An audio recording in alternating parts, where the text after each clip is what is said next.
In Washington, negotiations continue over a potential second round of stimulus for struggling Americans. Both sides at a standstill right now on a package with no clear path forward. And as lawmakers show little willingness to compromise, millions are left to wait. ABC's Andrew Dymburt is in Washington with the latest.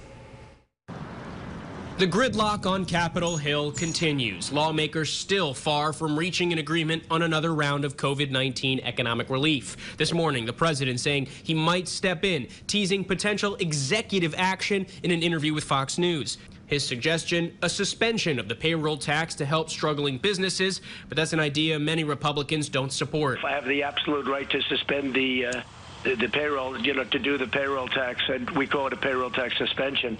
That's an incentive to people and small businesses and businesses generally to hire back their workers.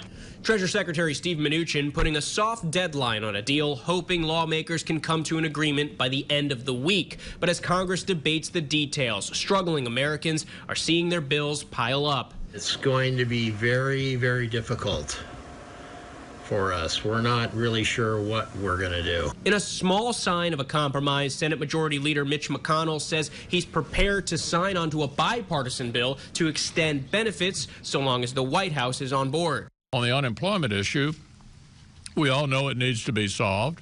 We don't want the expiration to continue.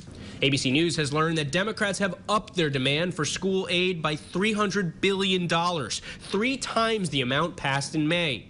Senator Chuck Schumer, who is part of the negotiations, laying out the Democratic position. We are not going to strike a deal unless we extend the unemployment benefits, which have kept nearly 12 million Americans out of poverty. And where both sides seem worlds apart, the extra $600 weekly unemployment benefit that just expired. But out-of-work Americans say that money is a lifeline, not a handout. I'm frightened about what's going to happen to so many families and who need this money and who are going to end up homeless.